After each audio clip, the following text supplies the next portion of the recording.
Daawwattoota keenya kun Dr. Qadiidaa Showdha. Dr. Qadiidaa Show yeroo adda addaa sagantaa adda addaa qabatee keessummaa adda addaas akkanumatti torbanti guyyaa tokko guyyaa lama Oromiyaa News Network-ONN irratti kan dhiyeessudha. Arras keessummoota koo adda addaa kanaan dura torbee darbees asirratti dhiyaataniiru. Isaanis Dr. Rundassaa Sheetee, Obbo Oaaa Xasee fi Obbo Raggaasaa Oljirraati. Isin sadanuu baga nagaan dhuftani.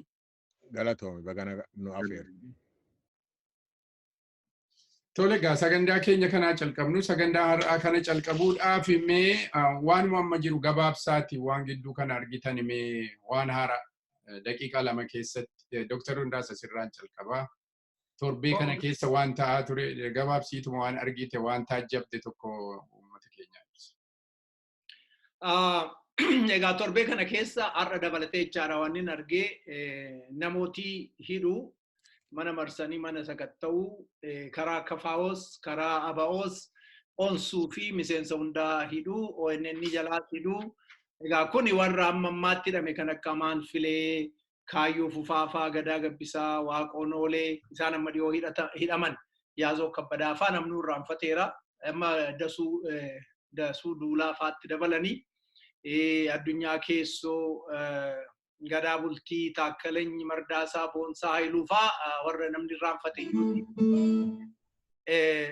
egaa baay'eetu jiru maqaa Amaanu'eel Beekkataa Abubakar Nuuree Bayyanaa Profeesar Bayyanaa Ruudaa fa'i egaa Nimoonaal Lammeessaa fa'aa Abdii Raggaasaas immoo dheengadda dhiyoo kana hidhanii kan akka Balaay Eebbisaa Geetaachoo Eebbisaa Olii Durumaa Fullaa Faqaaduu Geetuu Olii Jaagamaa Margaa Gadaa Ayyaanaa Qajeelaa Kaasaayee Qananiisaa Abdiisaa Angessaa Abdii Qana'aa Badhaasaa Irranaa Jireenyaa Tarrafaa Kabbadaa Nugusee Bilisummaa Baqqalaa Dirribaa Jabeessaa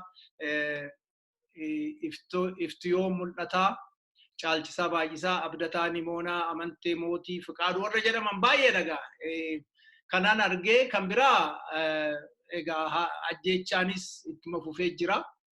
Isa biraa immoo darbanii shoomata namicha Amaaraa kan Oromummaa kana jibbee xireeffatu Gorsaa Biyyi nama jedhan Daani'eel nama jedhan sun kanaan dura dhageessaniitu waan dubbachaa ture har'a immoo fuudhanii isumayyuu muudanii iddoo miidiyaa Oromoo miidiyaa hunda akka inni to'atee balbalatti cufu OMN'nis watwaataa akka jiru argitaniittu Abiyyis gad ba'ee kaleessaarra waan inni dubbatu tuffiinni namaa qabu walumaa galatti egaa filannoon sun mataan isaa immoo hammam akka inni yaada nama maraateetiin innaa dubbatu filannoo warri haa ta'u jedhus dogoggoraa warri ta'uu hin qabu jedhus dogoggoraa jedhee immoo inni dubbatu argitu.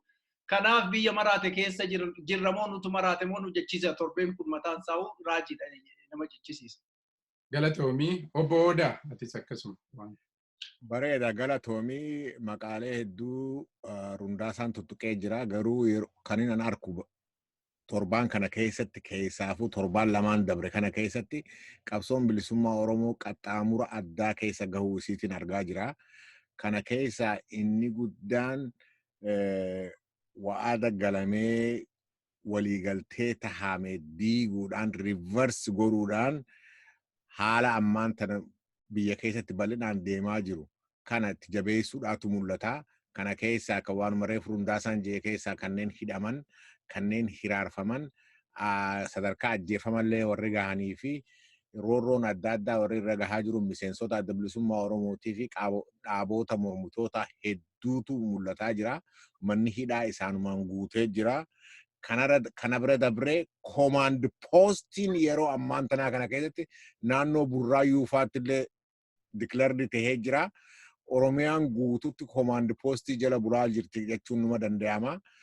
Buluu qofa osoo hin tahin hiraarfamaa fi ajjeefamni ummata Oromoo irratti jabaachaa jira. Kar tokkoon qaxxaamurri tokkoffaan qaxxaamurri lammaffaan immoo qabsoo qeerroo fi qarreen asiin masaraa isaan galchite kana irratti guutumatti haala jiru waakkachuudhaa fi haala jiru irratti gartee akkaataa gartee galata tokkollee hin qabne tokkotti isaanis hiraarsuun argamaa jira. Maallaqa adda addaatiin maallaqaan bituu rakkoolee adda addaa uumuu kanarra bira dabree immoo maallaqa mootummaa taaksii ummataatiin wanni jedhame mootummaa fi paartii addaan baasanii laaluun hedduu mul'ata. Kana addaan baasuu dhabuun rakkoo guddaadha. Maallaqa mootummaan taaksiidhaan guurratu kanaan biltsiginnaa jedhanii bakka adda addaatti deemanii dabballoota isaanii horiidhuma isaatii itti deebina. Okay, bareedaayyee. Dabballoota isaanii kana kanaan leenjifamuutu argamaa jira. Kan arkaa jirru gaa torbaan kana keessatti rakkoo jiru kana gartee intensify gochuudhaa fi kar tokkoon hoggaa laalaa jirru kara kaaniin immoo qabsoon bilisummaa Oromoo waan fedhe haa ta'u rakkoo fedhe keessaa baatee daran nama onnachisiisaa sadarkaa kanas geesse malee kan fuulduratti illee gartee tarkaanfii adda addaatiin if dura deemtu malee kan dhaabbatu akka hin taane kan nama agarsiisu jechuudhaaf hin jechuu barbaade. Galatoomi obbo Raggaasaatis waan taajjabde tokko jiraate torbee kana keessa gabaabtu. Egaa waan biyya sana keessaa guyyaa guyyaan sa'aatiin shaffisaan jijjiiramaa oola. Isa kanan dumaa faana buunee samaraayis gochuun baay'ee ulfaataa sadarkaa irra geenyee jirra. Garuu akka evantiitti wanti gurguddaan jiru hidhaa fi hiraarsa mormitoota keessumaa miseensotaa fi deeggartoota adda bilisummaa Oromoo irratti duuluun imaammata mootummaa dhaabbataa ta'ee itti fufuunsaa kan addunyaan ifatti waan argaa jirudha. Kanneen hidhaman, kanneen disappiir godhan, ammas immoo yeroo dheeraa dura hidhamanii kan maqaan isaanii achitti raanfatame kanneen akka jaallan maqaadhaan Yaasoo Kabbabaa, Yusuf Alii, namni kun waardiyaa duree fi tiimii sana keessa turuusaa akkasitti yaadadhanatti fakkaata. Namoota hedduu maqaan isaanii amma raanfatame waa'ee nama haaraa hidhamuu akka haasofnu taasisamaa jirurra geenyee jirra. Inni kan komaand poostiin jabaatee itti fufee jira. Dhiyaa Oromiyaa Wallagga guutummaan isaa akka qunnamtiin hin jirre mataan keenya ragaadha. Maatii keenya arguu hin dandeenyu. Dhaamsaan waa'ee isaanii dhageenyamna baatii 2-3 oliif jechuudha. Inni kaan mootummaan kan inni irratti akka imaammataatti irratti hirkataa jiru nama qalbii namaa gara dabarsuu yeroorraa yerootti oduu hin taane fidee namni dhimma jabaa dhimma biyyaa ilaallatu dhiisee waan xixiqqaadhaan akka qabamu. Fakkeenyaaf torban lamaan darbe kana keessa waa'ee Adwaatu ofuma akka haaraatti waggaa 120 wayii booda akka haaraatti ka'ee afarfamaa ture. Waanuma dhageenyee hin beekne immoo waa'een kaarramaarraa tokko immoo muummichuma ministeeraan barreeffamee faca'ee waan nama ajaa'ibudha. Kana keessatti baay'ee na gaddisiisu Oromoota qabaa na gadhiisaa jedhu dhimma Adwaa kana ilaalchise. Kanaaf inni kun attention diversionidha. Inni kaan immoo dhimma hidhaa laga Abbayyaa fi waraana Ijipti wajjin ta'uudhaaf deemudha. Waraanni ta'uu hin danda'u. Ijipti achii bahee dhufe Itoophiyaa sababa waraanuuf hin qabu. Waraanni hin ta'u. Wanni kun akka itti hiikamu ni qaba. Kana mootummaan ni beeka. Ekspertooti seeraan injinerooti immoo ogummaadhaan dhimma kan akkaataa itti hiikan nama yoo hirmaachisan waa hiikamuu danda'udha. Garuu muummichi ministeeraa lakkii Ameerikaan dirqisiistee mallatteessinaan jennaan nan didee jedhee of jaallachiisuudhaaf Ethiopian nationalismii akkasitanii bakka bu'aa icon Ethiopian nationalismii jedhamuudhaaf wanni kana oomsisaa kaan kaadiree oomishuudha. Kaadiree 40,000, 20,000, 10,000 amma akka namaatti tun ta'in akka waan meeshaa faabrikaatti oomishamu kaadiree oomishuu hojii isaa guddaa godhatee itti jira. Kun qabeenya biyyaatiin kan inni ta'aa jiru. Maallaqni biyya alaarraa dhufu harka muummicha ministeeraa seenaa. Inni kun kaadiree ittiin bituudhaaf, deeggartoota ittiin bituudhaaf utuu financial systemii keessa hin galiin achumaan bata mangistiidhaa akkuma muummicha ministeeraa hirameetu kaadirooti deeggartoota bitamaa jiru. Biyyi walumaa galatti keeyosii seeneera. Mootummichi kallattii waan qabu hin fakkaatu. Kanatu mul'ata. Tole galatooma. Tole anis isiniin tuqxu'een ni eegaa kuni gara ogummaa kooti tuquu dirqama kooti waa'ee kooroonaa vaayirasii amma gidduu kana biyya keessatti ta'aa jiru. Isa irratti isuma isin gaafadha calqaba irratti laa koronaa vaayirasiin kun addunyaa irratti amma yoonaatti biyya 170 moo meeqa galeera Itoophiyaa keessattis gana kaleessa tokko Jaapaanii jedhamu militariin Ameerikaa tokkos immoo eega achi bahee qabameera jedhamee dubbatamee ture amma yoonaa dhoksameera. Keessattuu Itoophiyaan waggaa Chaayinaatti eeyirlaayinsiin laayiniin otoon dhaabbatiin Ameerikaa keessatti illee akkanatti dhaabbatee tiin akkana namni amma gara kumaa oltu qabamee jira nama baay'ee du'aa jira. Itoophiyaan suni garuu ifatti uummatatti ibsaan jiru. Kanaan wal qabsiiftanii amma keessaa Wallagga irratti Gujii fi Boorana keessatti intarneetiin hin jiru waan hundi hin jiru. Survivaliin koronaa vaayirasii kan immoo hikimannaa argachuu miti informationii argachuu. Oduu tokkorraa maaltu jira addunyaarra maaltu jira biyya addunyaa isa barateerra maaltu jira finfinnee keessa maaltu jira mootummaan ergaa maal dabarsa kan jedhu sun informationiin silkiidhaanis ta'ee karaa intarneetii aksesii argateetiin isarraa of eegaa akka jiraatudha. Biyya kanatti san argitan nam tokko hikimannaa argachaa hin jiru. Maalii fi hikimannaa miti advaayiziidha mooran barbaachisu jechaadha. Life in daisy ta'ee life support irra yoo taate malee yeroo baay'ee hikimannaan hin jiru. Informationiidha harka kee dhiqachuu maalii kan jedhu kana. Garuu uummanni kun keessattuu inni command post jala jiru argachaa hin jiru. Kan akkamitti ilaaltu? Isn't like between life in days akka genocideetti fudhatamuu hin danda'amu kuni Dr. Rundassaa. Ina gaddisiisaa jira na sodaachisaa jira. Ayyee gara dhibee vaayirasii toon seenin duramee waanuma amma jarri nuti mootummaadha jennee dubbannu biyya bulchu jennee dubbannu kana mee xiqqoodhuma fudhannee haa ilaallu.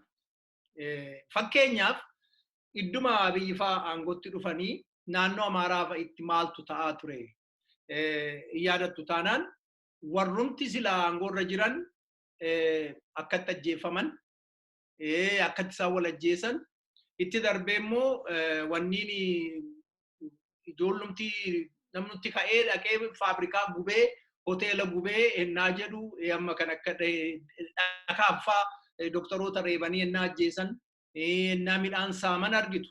Namni tokko ni dhamu waa'ee isaanii namni hin dubbatu. Wanni biyya bulchinaa biyya tasgabbeessina jedhanii kan isaan hidhan kan isaan ajjeesan Oromoo ta'uu isaanii ennaa laaltan maaf akkana godhu laatannaa jettan naanna'ee Itoophiyaa sana ijaaranii Oromummaa sana balleessanii Oromoo lafarraa balleessuudhaaf karoorra akka jiru fakkeenyaaf oppidiyoonuma mataa isaa diiganii har'a biyya afaan Amaarinyaatiin dabballeessaatti dubbatachaa. Walumaa galatti egaa gara vaayirasii waan gurguddaatti otoo hin dhufin jechuudha. Inni kun waan addunyaa guutuu fudhatee jiru dinagdee irratti rakkoo guddaa uumaa akka jiru innaa karaa ekonomiksii ilaaltee isa impaaktiinsa baay'ee guddaadha. Kanaan dura bara 2003 natti fakkaata. Saar waan jedhan tokko uumamee rakkoo akkasii uumeera. Walumaa galatti garuu naannoo Amaaraatti waldaa keessatti akkatti ijoolleetu ajjeesaa turan ijoollee yuunivarsiitii Oromoo ajjeesaa turan ammallee akka ajjeesaa jiran masgiida akkatti guban mana protestaantii manuma amantee kaleessa dheengadda Gondaritti gubaa akka turan uummata qimaantii fi jiramitii warra aaga'u kan akka fixaa akka turan warra Beenishaangul irra dhaqanii nama 300-400 gaaf tokkoon dhaqanii ajjeesanii Shaanqillaa Xaggwaa ennaa jedhan as darbanii immoo Oromoo ennaa weerraran keessaa'uu Karrayyuu yeroo hunda isa kaleessaas isarraas immoo akkanumatti Walloo ennaa weerraran kana ennaa wanni jettan even wanni qabeenyuma gamshuufaa tiraaktarii fi buldoozariitti yaa'anii ennaa guban seerri iddoon jirretti namni kana hundaaf godhu biyya Ameerikaa kana biyya Amaaraatti ennaa kana godhu Oromoo sana gaan jiru isa Buraayyuu keessa jiru Wallaggaa dhufte jedhaniit akka nama biyya jedhamiti biyya biraatii dhufee biyya namaa seenee baawundarii daangaa cabsee seeneetti qabanii maakalaawwitti gooraa jiru jechaadha. Amma ID ilaalaniitu ati Amboo taanaan beesikaalii Buraayyuudha amma dhaqee lixa geenyaan siidhu gaafin tokko hin jiru. ID kee ilaalanii siidhu abiyyi fa'a. kana naalaaltu gaa maaltu deemaa jira jarri kun dhuguma biyya bulchumoo duriyyeedhumatu carraan kennee fi mana Minilik seenee namarratti roorrisaa jira duratti naan tuttuqee argiteetta. Karaa tokko warri filannoo barbaadan iyyuu dogoggoraniiru jedha. Karaa tokko immoo warri filannoon hin ta'u jedhanis dogoggoraniiru jedha. Kuni nama moo maraatuudha moo inni kaan immoo maal ta'etu wajjin deemannaa jettu yookiin nutu maraatu. Gara gaaffii kootti naa deebi'i. Gara gaaffii keetti naan dhufu waa'ee vaayirasichaa akkuma beektu Oromoo ibiddaan gubaas turaniiru. Roopilaanis ka'anii keessaa olii Oromiyaa irratti summiitti roobsaniiru. Amma vaayirasiin kun dhufuunsaa isaaniif gammachuu ta'a jedhee wanni Abiyyi Fa'iif Koroneel Abiyyi Fa'iif gammachuudha jedheen yaada. Manadhaatti fuudhanii namuma vaayirasichi qabe tokko achi galchanii jira sana fixuudhaaf fixuurraa akka duubatti hin deemine akka biological weapon Raashaan faa, Ameerikaan faa, Jaappaan faa durii walirratti gaggeessaa turan innaa Pearl Harbor Second World War waggaa lola addunyaa isa lammaffaa irratti walirratti gaggeessaa turan. Wanti akkanaa immoo barameera Iraaq keessatti yaadattu taanaan uummata Kurdi irratti Sadaam Huseenitti qarqaaramaa ture waan akkanaa. Kanaaf Abiyyi faa otoo laabii keessa galchanii culturing godhin otoo jira miti hin dagaagsin nama tokko fuudhanii hidhuudhaan iddoo namni hidhamaan baay'een Oromoon kumaatamaan jiru amma 25 30 gaheera isuma introduce godhanii fixuudhaaf akka deeman shakkii hin qabu mataa koo keessa. Egaa waa'ee vaayirasichaa nama fixuudhaan weaponize gochuurra bira darbanii meeshaa lolaa meeshaa ittiin diina isaanii lafarraa balleessan bira darbanii darbeen immoo uumaadhumaanuu dinagdee irratti dhiibbaa akkamii akka fiduudha. Kan dhumarratti garuu amma duratti ati kan tuqxee akka professionaalii nageenyaa tokko professional nageenya waa'ee nageenya namaa tokkotti innaa tuqxu harka dhiqadhaa. Biyya bishaan ofii hin qabne bishaan dhuguu hin qabne harka maal dhiqata. Biyya saamunaan ittiin oomishamne harka maal dhiqata. Kanaafuu uummatichi population reduction isaa durii Maltas barreessaa ture filosofariin Maltas jedhan tokko nama Jarmanii uumaan ofuma ishiitii hiikaa population guddina baay'ina namaatiin cinqamina uumaan ofuma ishiitii karaa ittiin baay'ina namaa hiiktu qabdi kan jedhan sana duukaa bu'aa Abiyyi faa jedhanii ilaala walumaa galatti. Galatoomii ani akka mataa kootti mootummaan tokko intentionally vaayirasii uummata irratti gadhiisee fiixa jedhee yaadu garuu uummata informationii akkan arganne gochuuni kiraayimii guddaadha. Kiraayimii is part of genocideedha. Akkasitti uummanni mootummaan kana irraa of qophaatu jira. Uummataaf internetis ta'ee informationii hunda akkatti darbu waan hunda accessibility sun gadhiisuutu irra jira. Akka individualii tokkotti mirga qabda wanni jechuudhaaf. Sittan deebi'a. Akkan irraanfanne yaada koo please 1 second. Ila jarri kun nama Oromoo ajjeesaa akka turan torban darbeyyuu haasofneerra. Isa bira darbiiti fakkeenyaaf dhugaa dubbachuu akka hin dandeenye sobaan achi taa'aa akka jiran fakkeenyaaf ennaa tokko Koroneel Abiyyi televezyiiniin gadi bahee maal jedhe afaan Oromoo nama qoratu gurmuu irra keenyeetu afaan Oromoo national language afaan biyyoolessaa taasifnaa jedhe fakkiidhuma afaan siin jedha. Garuu eenyutu qorataa Amaara bara 1992 keessatti afaan Oromoo baduu qaba jedhee gadi bahee Dr. Xilaawun Gamtaafaa fuuldura dhaabbatee wacaa ture amma achi kaa'ani. Isa immoo deebi'aniitu waggaa 15 barbaachisa afaan Oromoo afaan biyyoolessaa taasisuudhaaf immoo kan jedhu immoo Abiyyuun Fa'iid dubbata. So ennaa argitu maalinni galii diina isaanii Oromoo balleessanii Itoophiyummaa sana hojjaarra ittiin oolchan karaa soquudha malee namummaan waaqa sodaachuun afaan isaanii keessaa waan bahe sana kabajanii ofillee kabajuun qaanii qabaachuuf safuun akka hin qabne lammaarraa sin argita. Lammaa afaan dammaa jechaa baane yaadattaa lammaa waan inni jechaa bahe gooftaan keenya Oromoodha gooftaan keenya uummata kan jedhee. Kanaafuu Dr. Rundassaa mootummaan sun hin sobanii jechaan jiru. Ani sobaa jiru waan baay'eedhaan sobaa jiru uummata sobaa jiru anan jechaa jiru akka mootummaa tokkootti akka biyya bulchu tokkootti intentionally purposefully vaayirasii uummatatti gadhiisanii mana hidhaatti gadhiisanii ficcisiisuu jedheen amantiin qabu ani akkasittis kana ati mirga ni qabda akka firii spiichii mirga tokko yaa as kanuma jenna akkasitti ani yaaduudha yaadamuun sirrii miti mootummaanis kana godhee yaaduun jedha obbo Odaa achirratti gabaabsite waan jettu waa uummanni informationii dhabee amma gara dhumaatiitti deemaa jiru kana at least akkuma inni amma Dr. Rundaasaan jedhee bishaan hin jiru saamunaan hin jiru waan baay'ee dhugaatiidhaaf illee iddoo hin jirnetti of qulqulleessanii maaskiin hin argamu an jirudha warra magaala jiruuf iyyuu argama jedhee yaadu garuu at least informationii barbaachisu kana godha jedhee uummata reediyoof televizyiniin illee iddoo darbuu danda'u sunitti uummanni akka argatu mootummaan intarneetii ammallee cufee jira.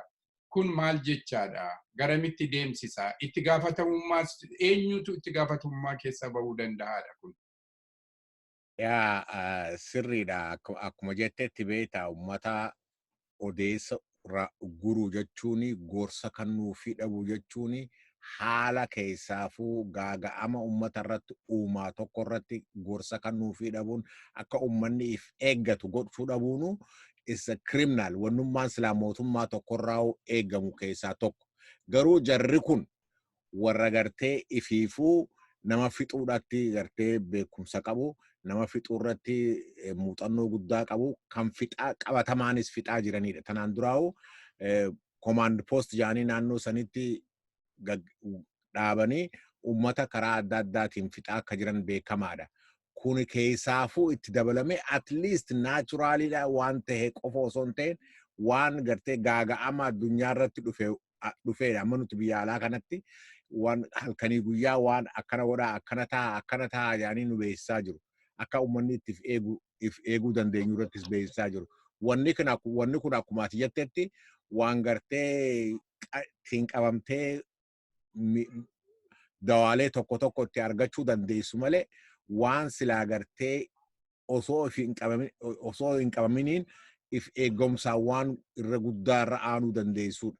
So kun ta'uun isaa mootummaa tokkoof uummata isaarratti beekaa gaagaamni tokko akka uumu gochuu irratti waan ta'eef jecha kun kiriminaalidha jeetiin yaadaanis gama kiyyaanii gabaabumatti kanuma gabaabumatti yoo dubbanne wanni akkanaa kun waan mootummaarraa eeggamudha.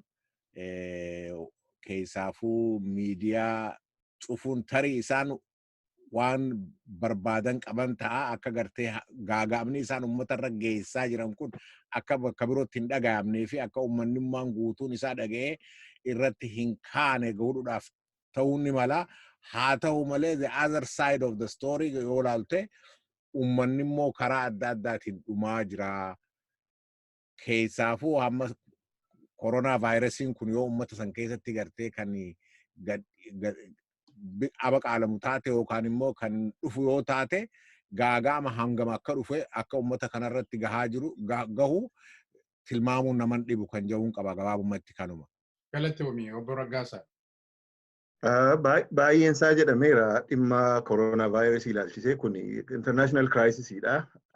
Haala ulfaataadha biyya guddaa akka nu keessa jiraannu kanaa United States iyyuu guyyaa guyyaan akka frustrationin jiru argaa jirra waan baay'een dhaabbateera.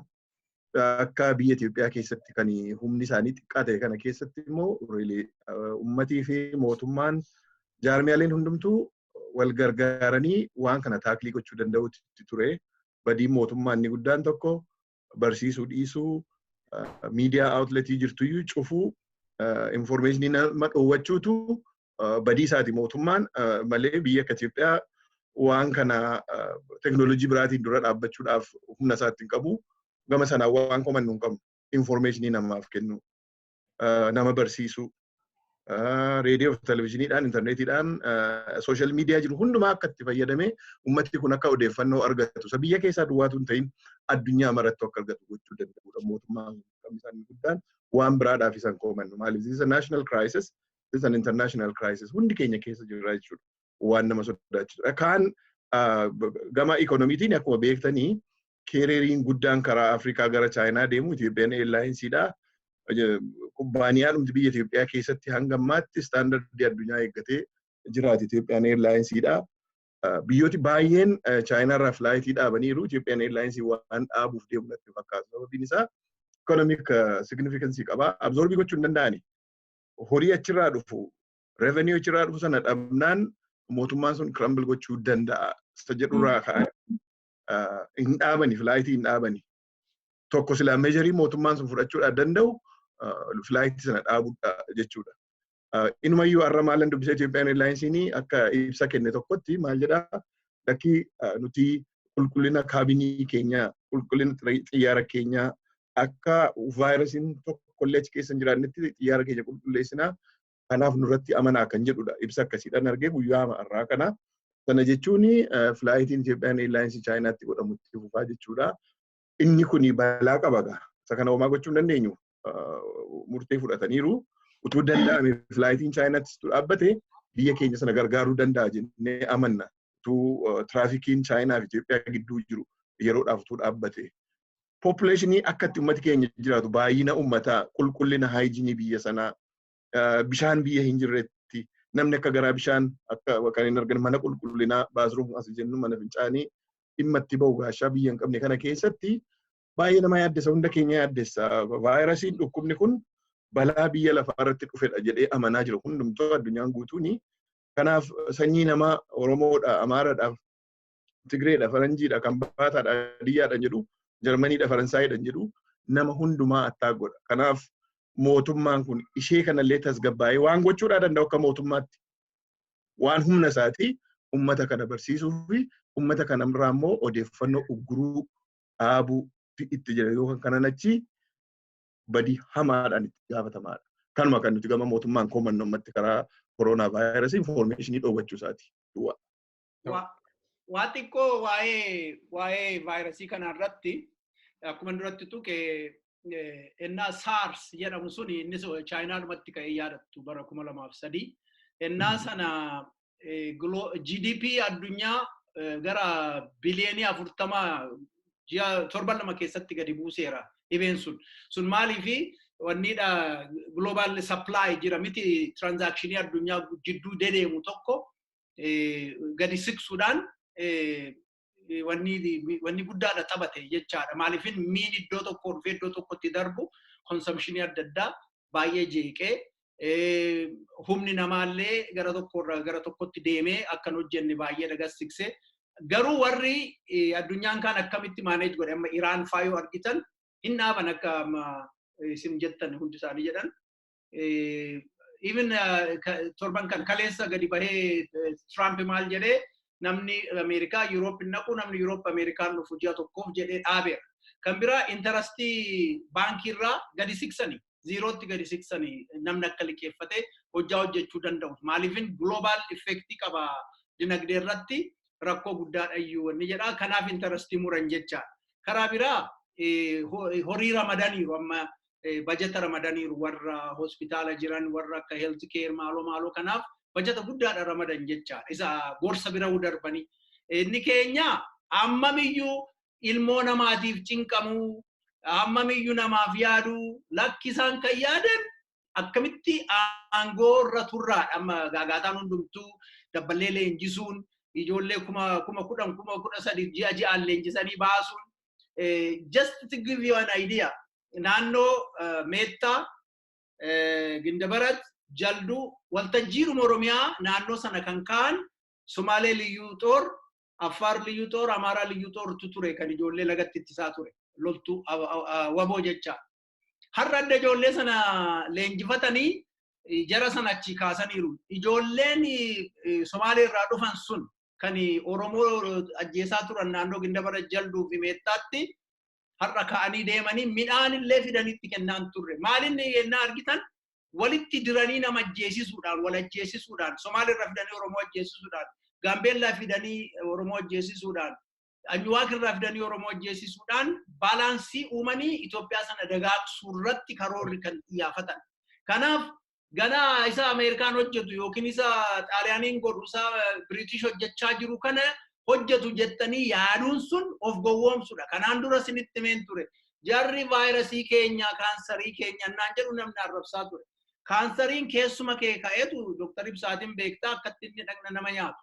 Ijoolleen kun tokkoon Oromoo funaananii abbaa fi ilma manadhaatti kan galchan haadhaa fi ilmaan xixiqqoo waggaa 12 waggaa 10 manadhaatti kan galchan aangoorra turanii Oromummaa sana balleessanii yaada Itoophiyaa gabbisu sana bakkaan gahuudhaaf kutatanii ka'uudha. Ennaachi gahuu akkatti inni namarratti tufu akkatti inni nama qeequun argita.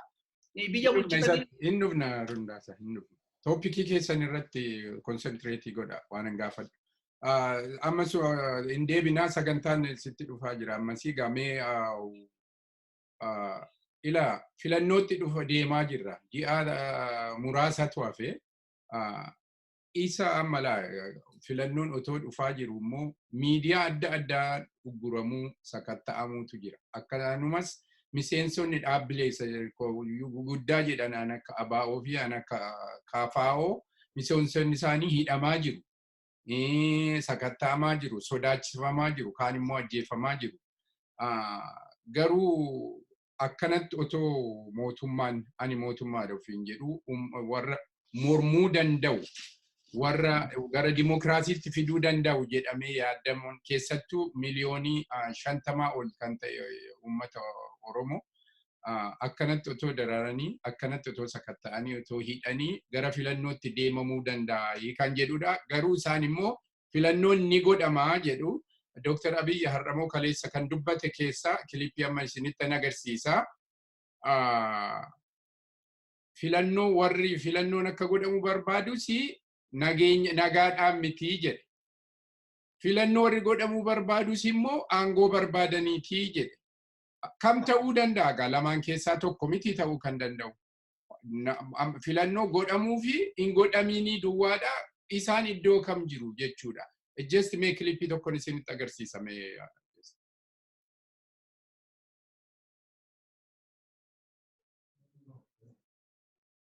mul'ata miti?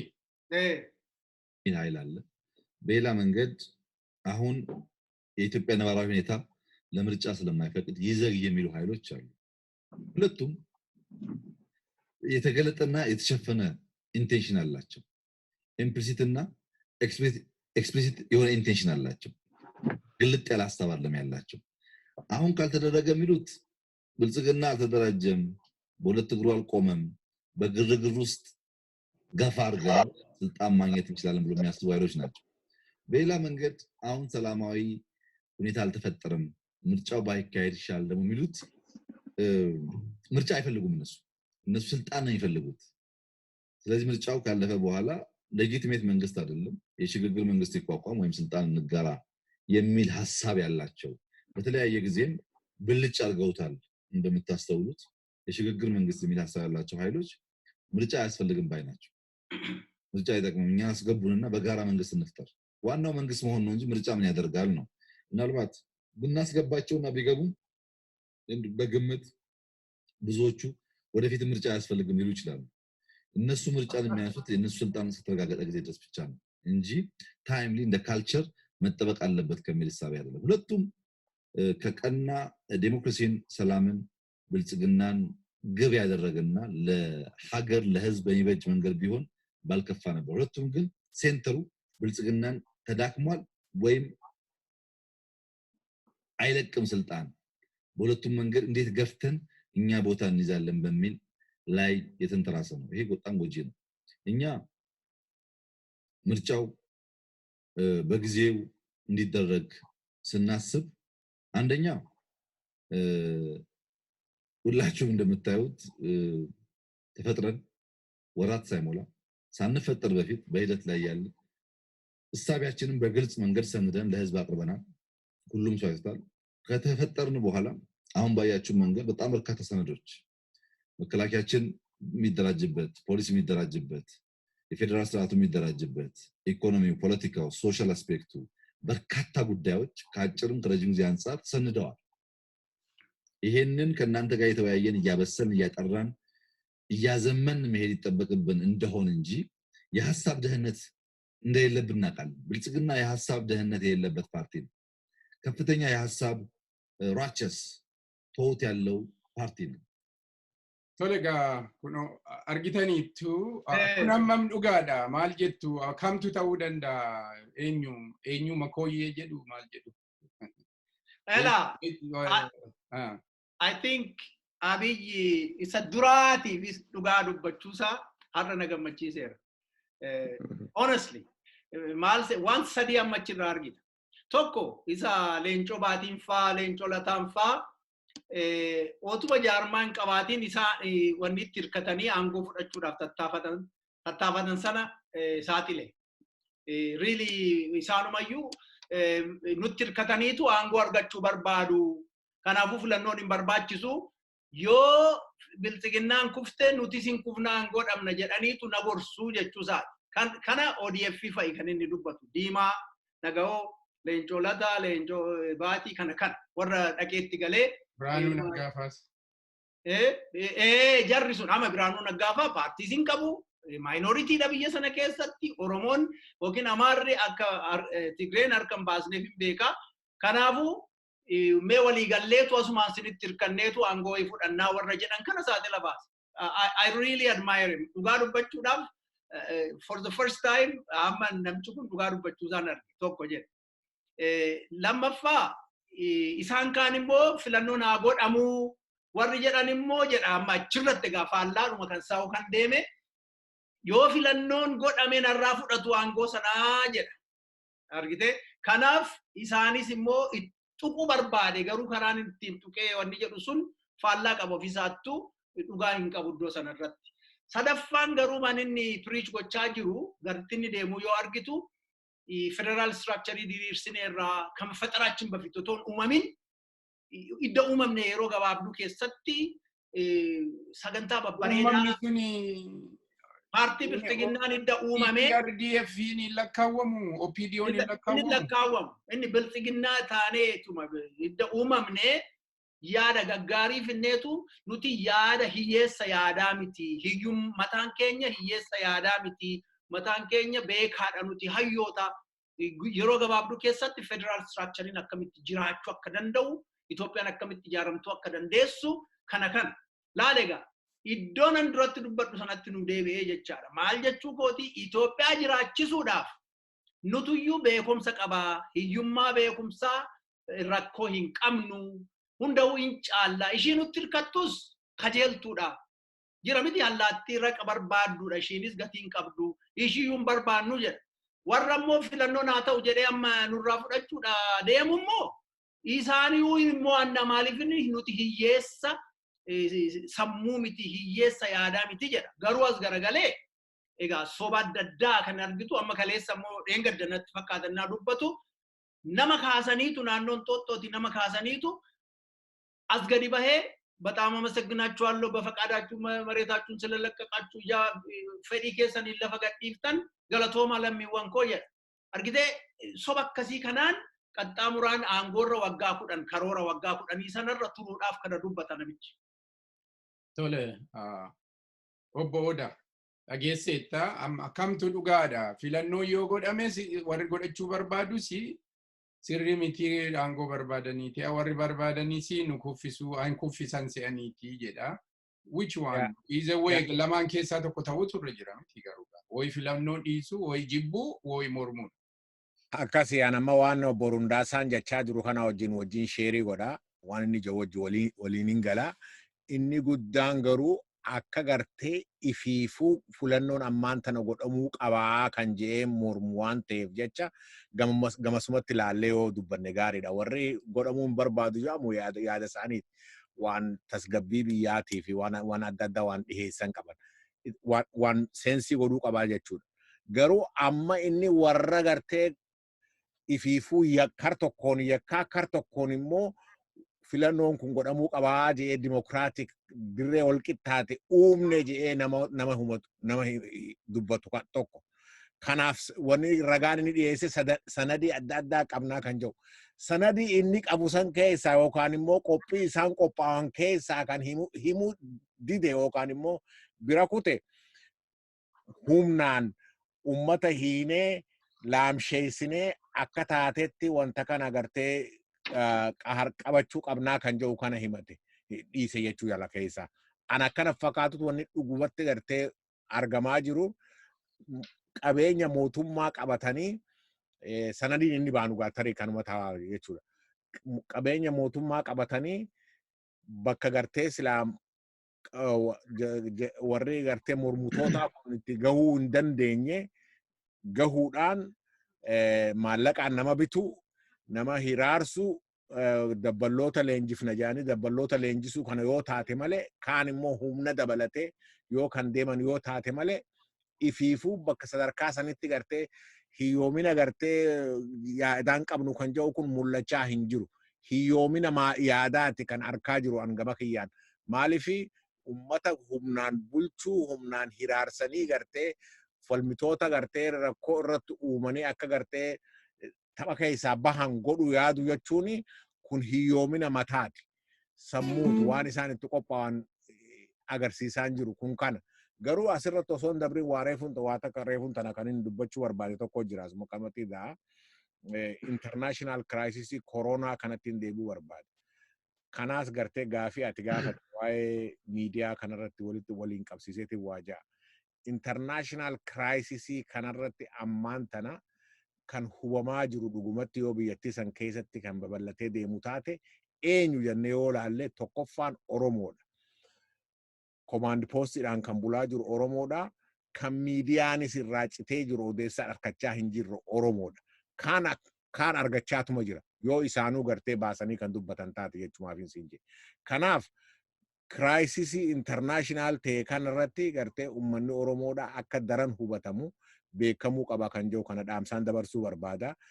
Amma kan miidiyaa kareefuun tana jettee yoon hin deebi'e miidiyaan adda addaa cufamaa OMN gartee hiraarsaan rakkoo irra gahaa jiru ONN keessanuu warningii meeqaatama itti kannaa jiru akka uummanni odeessa hin arganne tattaaffii guddaan biyyattii san keessa jira. Kun garama akka nama geessu yoo kan laallu taate tarii sanadii nuti qabnaa waan itti qophaa'anii jirra kan jedhu keessaa tokko ta'eetiin ilaalla. Fakkeenyaaf har'a waajjira sabaa'oodhaa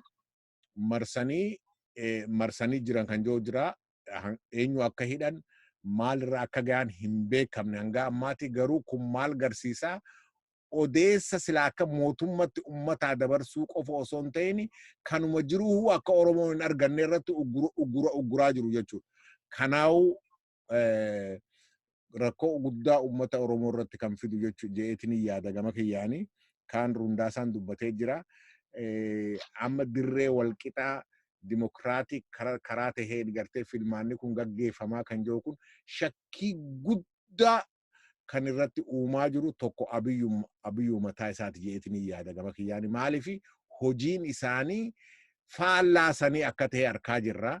So kanaaf eessa deemaa hin beeknu dhugaa dubbachuudhaaf gama kiyyaan hin beeku garuu faallaa gartee waan silaa ja'u kanarratti kanaati jeetiin yaada gama kiyyaan. Galatoomi obbo Raggaasaa isuma irratti dabaliit keessattuu sagalee bilisummaa Oromoo amma ugguruuni isa akka ta'anii ijoollee doorsisuun kee at least maybe internetiin barbaachisu ta'a reediyoo suni informationii uummata Oromoo warra amma internetiin irraa cufame waan hundi irraa cufame suni at least carraa xinnoo qabu jechaan isa immoo ugguruun sirumayyuu completely irratti cufuun kuni baay'ee nama rakkisaa. Ati gaa waa'ee amma Dr. Abiyyi dubbate sun irratti filannoo warra godhaniif hin godhanne jedhanii mirganii qaba. Garuu ati irratti dabaltee waan baay'ee isaanan dubbatanii fi waan ati irratti naa dabaltu ilaa mootummaan bilchiginnaa kuni mootummaan Ihaadig suni keessaayyuu warra keessaa warra TPLF keessaa bahaniiru. Barataa kan biraa hin finne. Beektota biyya alaatii hin galchine. Kan isaan galchan beektota otoon baratiin barate jedhanii intarneetii irratti aktiivistoota ta'anii ijoollee haayiskuuliin finne walitti qabaniiti kan biyyatti galchan. Ijoollee tokko lama yoo ta'e malee. Kan isaaniin galchaniitiin beekumsa qabna, informationii guddaa qabna, knowledge guddaa qaba kan jedhu suni eessaa dhufe namni nuti arginu silaa hin jiru, namni gale silaa hin jiru, namni mootummaan karaa baay'ee ofarii isaanii godhamee hin fudhanne, karaa Oromoo intellectual and professional illee liidii isaan goonee informationii ofarii isaanii goonee ture, fudhachaan turre. Addunyaa irratti economicsii adda addaa, professionalii adda addaa dhibbaa ol ta'an addunyaa irratti kan beekaman World Bankii kan hojjetan profeesaroota adda addaa daldaalota adda addaa waan irratti hunda muuxannoo qabanii ofirii goonaanii namti si dhaga'ulleen ture. Eessaa dhufaniiti isaan knowledge guddaa qabna biyya kana gara fuulduraatti liidii gochaa jirra kan jedhu kun hammam dhugaa. Jaallanni dubbataniiru waan baay'ee maal jetti faranjiin ignorance is a bliss waa wallaaluun akka eebbaatti iddootti fudhatamu qabaadha. Dr. Abiy kan inni jedhu Dr. jechuun illee na rakkisaa sabuu namni jedhuuf malee waa meeqadha waliin laaqe garuu tun beekiin dhugaa isaa nuuf hime klippii amma ilaalle kanarratti. Tokko kaayyoon isaa inni guddaan jaallattanis jibbitanis bilxiginnaan kun mootummaa taanee itti fufnan nuti. Filannoon ni ta'adha. Gama biraatiin immoo waggaa tokko dura yaaddattoota yaadda bilisummaa Oromoo doorsisuudhaaf waan inni jedhe.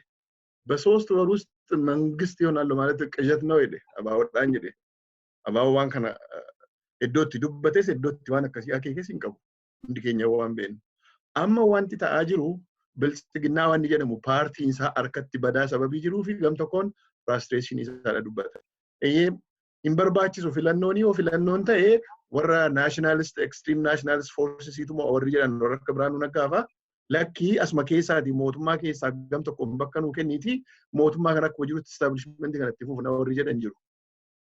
Yeroo dheeraadhaaf jara kana wajjin hojjetaa turre amma garuu maal akka keessaan akka wal godhan hin beeknu wal dhabaniiru jechuudha.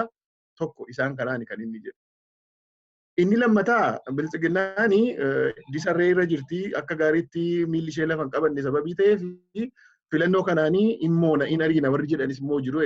So rakkoo maal qabare ani filannoo keessa kanan seenuu fi kanan dorgomuuf mootummaa amma jiru moo'ee ofii koo mootummaa ta'uudhaaf malee jannata galuudhaaf miti.